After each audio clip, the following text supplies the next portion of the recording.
Coucou la famille, j'espère que vous allez bien. Alors aujourd'hui c'est vendredi et donc on se retrouve pour notre rendez-vous hebdomadaire, le Friday Stories. Alors aujourd'hui je vais partager avec vous un témoignage que j'ai reçu d'une dame qui a souhaité rester anonyme. Donc c'est l'histoire d'une jeune femme que nous allons appeler Claire. Il faut savoir que Claire ce n'est pas le vrai nom, c'est le nom que j'ai décidé de donner à cette femme parce qu'elle a souhaité rester anonyme. Donc tous les noms que je vais citer dans cette vidéo ne sont pas les vrais noms des personnes, ce sont des noms fictifs que j'ai donnés aux différents personnages de l'histoire pour que vraiment l'histoire reste anonyme. Donc Claire était une jeune femme de 25 ans et a rencontré un jeune homme que nous allons appeler Luc. Ils se sont rencontrés dans une soirée, ils ont sympathisé, changé les numéros et ce qui devait arriver arriva. Après une amitié de courte durée, 1-2 semaines, ils ont fini par devenir copains-copines. Tous les deux étaient étudiants. Luc, lui, faisait ses études dans un pays oriental et Claire, elle, faisait ses études universitaires en Côte d'Ivoire. Luc, qui faisait ses études dans un pays oriental, après la première partie de sa formation qui s'était achevée, il a voulu rentrer au pays pour voir ses parents et donc il a fait 4 mois au pays avant de repartir. Donc c'est les 4 mois qu'ont duré la relation physiquement entre eux en Côte d'Ivoire. Donc après les 4 mois, l'idylle s'est très bien passée, c'était super amoureux, tout était bien. Donc après les 4 mois, Luc est retourné dans le pays où il faisait ses études et Claire est restée en Côte d'Ivoire où elle a continué elle aussi sa vie. La relation a continué, les premiers mois c'était bien, il y avait les appels, les contacts, les photos, les petits messages, les causeries tard dans la nuit, il y avait tout ça. Pendant les premiers mois, les premiers 3-4 mois où chacun avait repris le cours de sa vie. Et un jour s'est produit quelque chose. Luc l'a contacté pour lui dire qu'il avait un problème et qu'il avait besoin d'argent parce qu'il ne pouvait pas contacter ses parents. En fait, il disait avoir reçu l'argent pour payer son semestre, mais il y avait un de ses colocataires qui avait eu un grave problème. Donc, il a dû utiliser cet argent-là pour l'aider. Et là, ce colocataire n'avait pas pu le rembourser à temps. Et donc là, il devait payer son semestre. Il avait réussi à trouver un peu d'argent avec ses économies, mais il lui manquait la somme de 150 000 francs pour pour compléter l'argent et payer son semestre. Sinon, si ses parents l'apprenaient, il serait foutu. Il faut dire que Claire était étudiante, mais elle avait quand même un petit business de vente de lingerie, de sous-vêtements et tout ça qui marchait plutôt bien. Mais pas au point de faire la belle vie ou d'acheter une voiture, quoi que ce soit. Elle avait son petit argent qui lui permettrait de faire ses petites dépenses. Donc Claire, elle a les bénéfices d'au moins 2 mois. Elle a pris cet argent-là et elle l'a envoyé à Luc. Donc Luc lui a dit qu'il allait rembourser quand il allait venir au pays parce que dans le pays où il était, il n'avait pas la possibilité d'envoyer de l'argent à l'extérieur. Je crois que je crois qu'il y a des pays comme ça où, comme l'Inde et le Maroc, où on ne peut pas envoyer de l'argent à l'extérieur. Je ne sais plus si c'est toujours le cas maintenant, mais c'était comme ça à l'époque.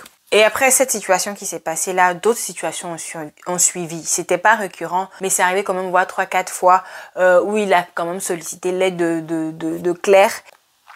Et après pratiquement 1 an et demi, Luc a fini la 2e partie de sa formation et il est rentré au pays. Un dimanche matin, Luc l'a appelé pour lui dire « Oui, je veux te voir, viens à la maison, on va passer un peu de temps, on va manger, discuter un peu, puis après je te dépose. » Donc ce jour-là, elle est arrivée à la garçonnière de Luc, elle est montée directement. Elle a trouvé Luc en train de regarder un film. Donc lui a dit d'accord, il n'y a pas de problème, mais je vais sortir, je voudrais qu'on aille boire avec des amis dans la cave, dans une cave juste en bas là. Elle lui a dit mais hier tu es sortie jusqu'à de 19h, tu es rentrée à 6h du matin. Aujourd'hui tu avais dit qu'on allait venir discuter, passer du temps ensemble. Moi je n'ai pas envie de sortir, je préfère qu'on reste, on regarde le film, on mange tranquillement et puis après je vais rentrer chez moi. Il a insisté mais elle a refusé. Et il a fini par accepter, il a dit d'accord. Donc environ 10 minutes après, Luc lui a dit « Bon, je reviens, je vais faire un truc pour maman. » Quand il est sorti de sa chambre, chose bizarre, il a fermé la porte à clé de l'extérieur. En général, quand il sort, s'il doit mettre du temps, il lui dit à elle de fermer la porte à clé de l'intérieur, mais pas de l'extérieur. Elle s'est dit « Bon, il va revenir tout de suite, ça ne pas que quelqu'un vienne ouvrir la porte de la chambre comme ça. » Donc elle a continué à regarder le film. Au bout de 30 minutes, pas de Luc. Après 1 heure de temps, elle a eu envie d'aller aux toilettes et les toilettes étaient à l'extérieur de la chambre. Elle a essayé d'appeler Luc pour qu'il vienne, mais pas de réponse. Elle a essayé plusieurs fois de l'appeler, pas de réponse. Elle a envoyé des messages pour demander tu es où, pas de réponse. Et après plusieurs appels, le téléphone a fini par être décroché par un ami de Luc qui a dit à Claire que Luc n'était pas à côté. Et quand elle lui a demandé où il était, l'ami n'était pas au courant de ce que Luc était en train de faire.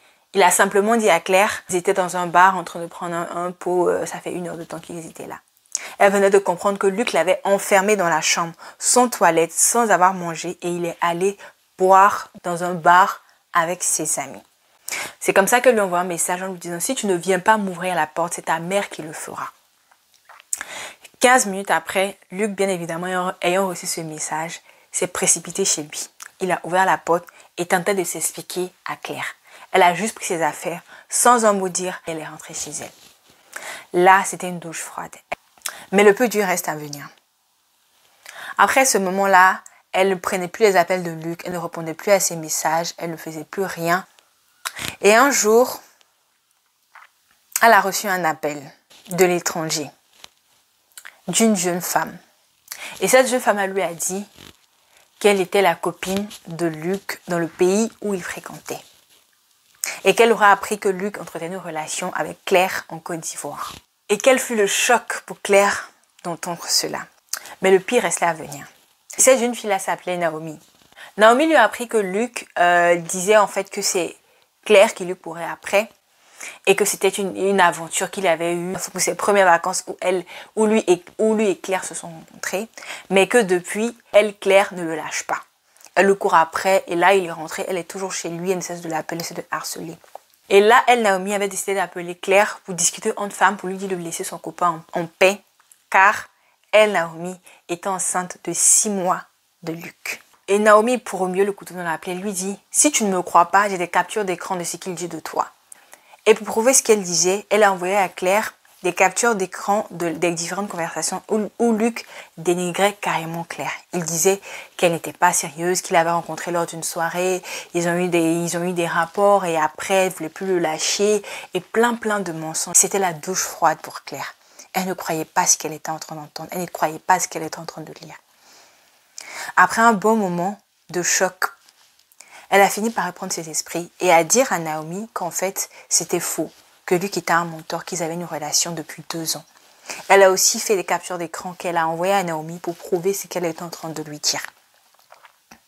Et là, ce fut la douche froide aussi chez Naomi, qui lui avoua qu'en fait, Luc n'était pas quelqu'un de sérieux, que lorsque elle a rencontré Luc, il avait déjà une copine qui lui avait caché, elle n'était pas au courant. Donc il a trompé sa copine avec Naomi et c'est comme ça qu'elle est tombée enceinte. Sa copine l'a appris et l'a quitté. Après avoir échangé un bon moment, les 2 jeunes femmes ont fini par se laisser et ont fini par comprendre que toutes les 2 elles avaient été bernées.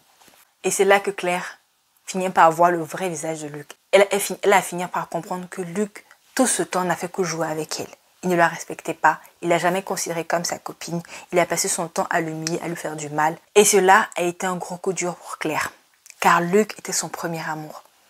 Quand elle a rencontré Luc, elle était vierge. Elle lui a donné son cœur, son corps, son temps, son argent. Elle a vraiment cru en cet amour-là. Après avoir pris toutes ces nouvelles, Claire est tombée dans une dépression. 6 mois après, elle a fini par se reprendre et à reprendre le cours de sa vie. Mais elle avait perdu quelque chose. Elle avait perdu cette joie, elle avait perdu cette lumière. Elle était devenue colérique, elle était devenue dure, elle était devenue nerveuse. Elle était une autre personne. Et cela a eu beaucoup de répercussions dans sa vie. 3 ans après cette histoire, un soir, la mère de Claire lui a demandé de l'accompagner chez une de ses amies pour une prière familiale, pour une prière à la maison. Et c'est comme ça qu'ils sont allés chez l'amie de sa maman pour la prière. Donc après la prière, la maman de la maison a approché Claire pour lui dire « Ma fille, je veux te parler. » Pendant qu'on priait, je t'ai regardée. Et j'ai vu une grande douleur, une grande colère en toi, une colère que je n'avais jamais vue chez quelqu'un avant. Quelqu'un t'a fait beaucoup de mal et tu as gardé de la rancune, de la colère envers cette personne-là. Et cette colère-là est en train de te bouffer. Et à cause de cette colère-là, même tu as fait beaucoup de mal à beaucoup de gens, toi aussi. Il faut que tu te parles, il faut que tu pardonnes. Il faut que tu pardonnes pour que les gens aussi puissent te pardonner, pour que tu puisses avancer, pour que tu puisses devenir heureuse. Car je peux voir que tu es malheureuse. Pardonne, sinon cette colère que tu ressens aura de graves conséquences dans ta vie que personne ne pourra réparer. Il est temps que tu pardonnes. Claire, sachant que tout ce que la maman disait était vrai, s'est mise à couler des larmes. La maman lui dit de ne pas pleurer et que tout allait s'arranger. Elle fit une prière pour Claire et Claire rentra à la maison avec sa mère. Cette nuit-là, en pensant à ce que la maman lui avait dit, Claire se mit à couler des larmes. Elle se mit à pleurer comme jamais n'avait pleuré durant ces 3 dernières années. Elle a pleuré comme jamais. Elle s'est mise à genoux, elle a fait une prière. Claire n'était pas une fervente chrétienne et tout ça, mais elle croyait en Dieu. Mais ce jour-là, elle a fait une prière, elle a dit à Dieu, aide-moi, je n'en peux plus. Si tu ne m'aides pas, je vais mourir. Je suis fatiguée de ressentir cette douleur. Je suis fatiguée de ressentir cette colère. Je t'en prie, aide-moi. Je veux pardonner, je veux me libérer, je veux aller de l'avant. Après cette prière, elle a pleuré, pleuré, pleuré. Et elle s'est endormie sans même s'en rendre compte. Le lendemain matin, quand elle s'est réveillée, quelque chose s'était passé. Elle pouvait le sentir. Elle se sentait légère, elle se sentait bien, elle se sentait heureuse. Elle n'avait plus ce poids qui lui pesait dans le cœur depuis 3 ans. Elle s'est mise à nettoyer sa maison de fond en comble. Elle s'est fait belle, elle s'est fait jolie comme jamais elle l'avait fait durant ces 3 années. Un mois après que cela se soit passé, Claire était au supermarché en train de faire ses courses quand elle fit la rencontre de Luc. C'est lui qui l'a reconnue et l'a interpellée. Et quand elle l'a vu, elle croyait que le jour qu'elle allait le revoir après ces 3 ans, elle serait en colère et rien. Elle ne ressentait rien. Elle ne ressentait que de l'indifférence. C'est comme si elle voyait un parfait inconnu. Il l'a approché, il l'a salué. Ils ont commencé à échanger des banalités. Comment tu vas? Je vais bien et tout ça. Qu'est-ce que tu fais maintenant? Elle a appris que Luc était rentré quelques temps après. Et il a pris des nouvelles de Claire qui lui a dit que oui, elle aussi, elle va bien. Elle a fini ses études, elle a eu quelques petits stages, mais rien de bien concluant. Mais grâce à Dieu, elle a son activité de lingerie qu'elle a transformée aussi en vêtements qui marche très bien. Donc tout va bien pour elle. Donc Luc lui a dit, est-ce qu'on pourrait prendre un petit café là tout à l'heure, au moins s'asseoir quelque part, j'aimerais te parler. Claire a accepté. Donc ils sont allés s'asseoir quelque part, pas loin du supermarché, où il a dit qu'il a essayé de la contacter et tout ça, mais il n'a pas pu. Et que comme l'occasion est là aujourd'hui, il ne veut pas rater de s'excuser, de demander pardon et de lui demander de lui pardonner pour le mal qu'il lui avait fait. Donc Claire lui a dit, bon, je t'ai pardonné, il n'y a pas de problème, on peut aller de l'avant et tout ça. Et c'est comme ça que Luc lui a dit, ok, d'accord, je suis vraiment contente que tu m'aies pardonné. Mais mon patron de mon entreprise, c'est une start-up, c'est pas une grosse entreprise, mais mon patron cherche quelqu'un comme assistante commerciale. Je peux t'arranger un entretien avec lui si tu veux. Et le reste est dans ta main. Il a dit qu'il n'y a pas de problème. Après ça, ils se sont séparés. Franchement, elle n'a même plus pensé à ça. Cette offre, elle est passée à autre chose. 2 jours après, Luc l'a contacté. Vous lui dit qu'il avait parlé de son patron. Il avait hâte de la rencontrer car il avait vraiment besoin d'une assistante. Donc elle a accepté. Ils ont pris rendez-vous pour le lundi suivant et Claire est partie. Elle a fait l'entretien et le patron de Luc, l'a vraiment apprécié. Il a apprécié, il a demandé si elle pouvait commencer immédiatement. Elle a accepté et elle a commencé à travailler dans la même entreprise que Luc. Mais c'était cordial, il n'y avait pas d'animosité, il la respectait, elle le respectait. Le travail était bien, son patron l'appréciait. Mais vu que la société était une petite société qui démarrait, c'était vraiment difficile de faire les chiffres. Le premier mois, elle était payée, mais par la suite, pour le 2e, le 3e mois, le 4e mois, les entrées d'argent n'étaient pas conséquentes pour qu'on puisse payer tout le monde. Donc, elle a travaillé 3 mois son salaire. Après quoi, elle a dit à son patron qu'elle aime beaucoup son travail, mais elle a des charges. Elle préfère se concentrer vraiment sur son activité, qu'elle allait l'aider à s'en sortir. Donc, c'est comme ça qu'elle a quitté, au grand regret du patron qui l'appréciait beaucoup, mais il ne pouvait pas la payer. Donc, il n'avait pas d'autre choix que d'accepter sa démission. C'est comme ça que Claire a quitté l'entreprise pour se consacrer à ses activités. 3 mois après, son patron la rappelle pour lui dire « Ah, j'ai des partenaires d'affaires londoniens qui ont installé une branche de leur entreprise en Côte d'Ivoire. Et ils sont à la recherche d'une assistante commerciale. Et je leur ai parlé de toi, je leur ai dit que tu remplirais bien ce rôle-là. J'ai même obtenu un rendez-vous pour toi si tu es intéressé pour travailler avec eux. » Claire a accepté, bien entendu. Elle est allée à l'entretien. Après 2 semaines de tests et tout ça, elle a eu l'emploi. Et cet emploi-là a changé sa vie. Elle recevait pratiquement 3 fois, voire 4 fois le salaire que son précédent employeur lui proposait. Elle a reçu une voiture de service et elle avait tous les avantages que pouvait offrir un travail. Et elle aimait son travail. En tout cas, elle était épanouie dans ce travail-là. 1 an après, elle a reçu une promotion. Et le jour de la promotion, elle avait rendez-vous avec des clients pour négocier un nouveau contrat. Donc, elle est allée rencontrer ces clients-là. Et là, elle a fait la connaissance d'un Ivoiro capverdien qui venait, lui, de s'installer en Côte d'Ivoire pour le travail. Ils se sont rencontrés, échangé les numéros, après plusieurs invitations. Elle a pris son temps, elle a pris le temps de le connaître, savoir qui il était. Elle a fait les choses bien. 7 mois plus tard, le monsieur l'a demandé en mariage. 6 mois plus tard, ils se sont mariés. Aujourd'hui, en 2020, Claire, elle est mariée dans son foyer, épanouie, maman de 2 beaux enfants, une fille et un garçon. Quand on dit que le pardon est divin, c'est pas en vain. Ce n'est pas quelque chose à négliger. Le pardon fait beaucoup de choses. Le pardon peut vous ouvrir des portes que vous ne soupçonnez même pas. Il est important de pardonner aux autres. Il est encore plus important de se pardonner à soi-même. Parce que oui, des fois, on en veut aux gens. On ne peut pas pardonner aux gens. Mais le plus dur, c'est de se pardonner à soi. Vous savez, Dieu nous aime tous. La Bible dit que Dieu a des projets de bonheur pour nous, non des projets de malheur. Et la Bible dit aussi qu'il ne nous enverra jamais des épreuves dont il sait que nous ne pourrons pas supporter. Il y a des épreuves que Dieu nous fait passer. Il y a des choses qui arrivent dans notre vie. Ce n'est pas la volonté de Dieu, mais Dieu laisse ces choses arriver pour voir notre capacité à nous en sortir, pour voir notre capacité à avancer. Il y a des choses qui arrivent dans notre vie pour nous apprendre des leçons. Et il y a des choses qui arrivent dans notre vie pour nous tester. Mais tout a un but. On dit que tout concourt au bien de ceux qui aiment Dieu. Des fois, on ne comprend pas ça. On se pose des questions, on murmure contre Dieu, on garde des colères, des tristesses dans notre cœur et on devient les propres blocages de notre destinée, de notre bonheur. Luc était peut-être une épreuve dans la vie de Claire. Elle n'a pas su surmonter cette épreuve-là. Car Claire, dans sa situation, c'est vrai qu'elle en voulait à Luc, mais elle s'en voulait encore plus à elle-même. D'avoir donné son corps, sa virginité, aussi facilement à quelqu'un qui n'en valait pas la peine. Elle avait attendu tout ce temps pour ça, c'est ce qu'elle se disait. Et c'est ce qui lui faisait encore plus mal. Je veux dire à toi qui regardes cette vidéo aujourd'hui, si quelqu'un t'a blessé, si quelqu'un t'a fait du mal, tu as donné ton cœur, ton corps, ton temps, tu as donné ce que tu avais de plus cher à quelqu'un, que ce soit un frère, une sœur, un ami, un copain ou une copine, tu t'es investi dans la relation et tu n'as reçu en retour qu'humiliation, que douleur. Je veux te dire aujourd'hui, confie cela à Dieu.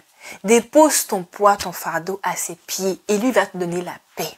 La Bible dit ne vous inquiétez de rien, mais en toute chose, apportez vos besoins, vos supplications, vos actions de grâce à l'Éternel et lui vous gardera votre cœur dans la paix. Tu as un problème, confie-toi à Dieu. C'est pas la peine d'aller parler, garder les rancunes dans ton cœur, demander à Dieu pourquoi. Dieu est souverain, il fait ce qu'il veut, quand il veut et comment il veut. Mais c'est à toi de prouver que tu n'es pas à sa près. C'est à toi de prouver que tu peux aller de l'avant. C'est à toi de prouver que tu es fort. Ceux qui t'ont humilié, demain ils viendront te dire « Je sais que je t'ai fait du mal ». Mais ne compte pas là-dessus. Ne regarde pas à ça. Regarde à ta vie. Regarde à ce que tu es en train de gâcher. Regarde à ce que la douleur est en train de te causer dans ta vie. Est-ce que ça vaut la peine? Est-ce que ça en vaut la peine? Cette personne-là est en train d'avancer, en train de vivre sa vie heureuse et toi, tu souffres. Toi, tu te morfonds. Toi, tu te culpabilises. Tu pleures toutes les nuits. Ton cœur saigne. Tu demandes vengeance, tu demandes justice. Tu es dans l'amertume, tu es dans les murmures. Laisse tomber. Avance. Pardonne et pardonne-toi à toi-même. Pardonne-toi car l'erreur est humaine. Tu as le droit de te tromper, mais tu n'as pas le droit de rester dans cette souffrance et de pleurer à nos points finis, de t'en vouloir et de gâcher ta vie. Les regrets, ça gâche la vie. Ne laisse pas les regrets prendre le pas sur ton bonheur. Lève-toi maintenant, confie ta douleur à Dieu, laisse-toi à ses pieds et va de l'avant, car il a des projets de bonheur pour toi. Mais tout dépend de toi, tout est dans ta main. Dieu est là pour toi, il n'attend que toi. Tends-lui la main et tu verras sa gloire. C'était Beauty dans Friday Stories. Que Dieu vous bénisse. Bye.